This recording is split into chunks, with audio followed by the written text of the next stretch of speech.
Мындай да азыр элди даярдап атышат да, ушундай коррупционер, анан тигиндей мындай элди даярдап, азыр 7 канал мына репортажды берип атышат. Элди даярдашат, ушундай коррупционер экен, урду алыптыр, анан тигинти алыптыр, мынти алыптыр. Мен айтып атпаймынбы? Эгерде мен мамлекеттен бир чарчы метр бирдеме тартып алсам, же болбосо бир буюм алып алсам, анда мен силердин алдыңарда отурбайт элем. Президенттик шайлоого да чыкпайт элем. Мен азыр ойлоп атам, бул биринчиден жана тапшырманы аткарып атышат. Жазга чейин мени камаш керек булар. Эмне болсо да камаш керек болот. Тынчытыш керек болот да. Камап туруп, тынчытып, анан кийин отчетун беришет да, камалды деп. Бул бир. Экинчиси, эртең бүрсүүнү дагы бирдеме алып чыгабы деп коркуп атышат булар. Ол жана дебатта көп нерсе айтылып кетпедиби?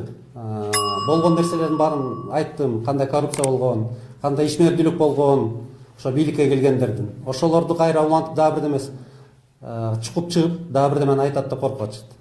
Бул эки. Үчүнчүдөн эми өч алуу болуш керек. Бул саясий өч алуу. Баягы күтүлбөстөн президенттикке чыгып калды, күтүлбөстөн көп нерселер айтылып калды деген сөз болуп атты. Менин эми түрмөгө камайбы, камабайбы айырмасы жок.